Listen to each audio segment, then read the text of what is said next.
To continue the conversation, please welcome Yorri Berry-Harris, the Director of Youth Engagement of the National Network for Youth. Thank you.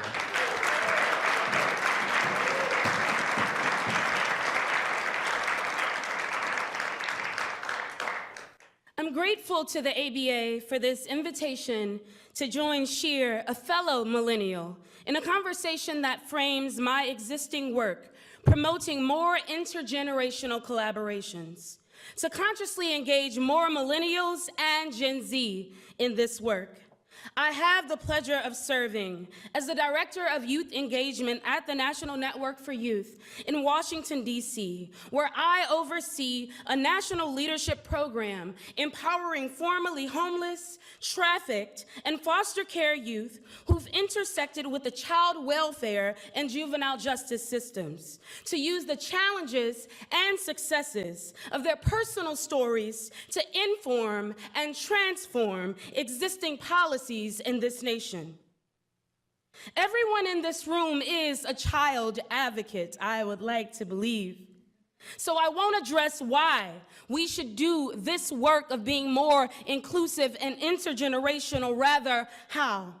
I remember the day my teenage self woke up to a mandatory hurricane evacuation in my hometown of New Orleans, Louisiana. I remember waking up days later with 3 outfits, $40, and a cell phone, in another state, separated from family, attending college classes during the day, and figuring out what I was going to eat and what kind stranger's couch I would sleep on that night. I remember encountering many individuals and agencies whose leaders seemed proficient in how to best serve me. But there was one person who did something no one else did. She asked me a simple question that changed my perception on the power I possessed then and the kind of leader I aspire to be now. She asked, "What do you need? What do you need?" In that moment, I thought, I don't know. You're the grown-up. It's your job to tell me what I need. But my actual response in that moment was, I need food. I need someone to help me secure a new birth certificate and social security card so I can get a job. And I need a safe place to sleep tonight and the nights that follow so I can finish college. A single leader who had the audacity to believe little old teenage me had the answer to help her help me made me vow that once I received that college degree to never walk into a program, an organization, or a community thinking I was more of an expert on the needs of the very people I served than they were. 3 college degrees later, and perhaps a 4th in a few months if I can manage to focus more on the dissertation than Netflix and Hulu. This mindset frames my work. The power and benefits of acknowledging the expertise and values of those we serve, specifically young people. What if youth drove the policy that shaped their lives? This is the final question before you today. And as we bring our presentation to a close, I'd like you to consider a few more. Not merely asking ourselves, what if youth drove the policy that shaped their lives, but what if we allowed them to? What if we prepared them to?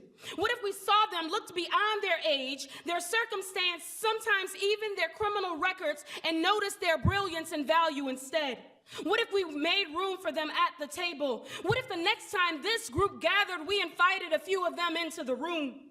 What if we refused to sit at tables and engage in work for them and about them without them? What if we saw them less as props and means to an end of our individual and organizational objectives and saw them as partners instead?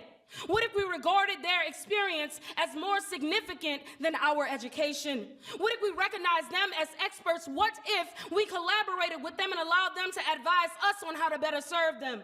What if we added them to our advisory boards and committees? What if we were more willing to be taught? Our young people don't need more leaders. They need more listeners. They don't need better leaders. They need better listeners who allow them more opportunities to be the experts and leader of their past stories and future, to know our role, our place, and our strengths while also acknowledging theirs? What if youth drove the policy that shaped their lives? Well, in the past year alone, I'll tell you what I've seen happen.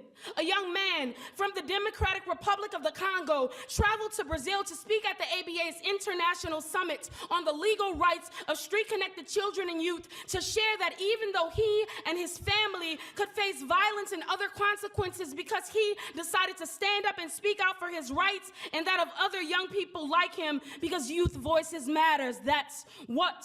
A girl who became homeless after aging out of foster care went from wondering if her voice mattered to opening her own youth drop-in center in her hometown of Detroit, speaking at conferences and events around the country because now she knows her voice matters. That's what. A young person who was abandoned and kicked out of the house at age 13 after coming out as trans to his family sits in the Hart Senate building next to me and across from his senator and 3 senior policy advisors, sharing his heartbreaking and inspiring story to convince a senator and other adults that other adults unsuccessfully did for 4 years to sign on to legislation supporting the very policies and funding that help him transition from a homeless kid sleeping under a bridge in Alaska to a college freshman braving nervousness to speak up so his peers could have similar successes. That's what. As I close, what can we do in this place?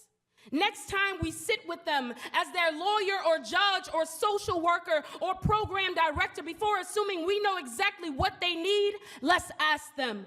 Next time they march or advocate for their rights, let's march and advocate beside them. Next time we revise our organizational policies and strategic plans to better serve them, let's engage them. Next time they open their mouths and hearts and minds to tell us what they need from us to help us help themselves, let's listen to them. And finally, next time this amazing group of dynamic leaders and advocates gather to empower and encourage each other to press forward to keep fighting this critical and necessary fight for children's rights, let's invite them. Thank you.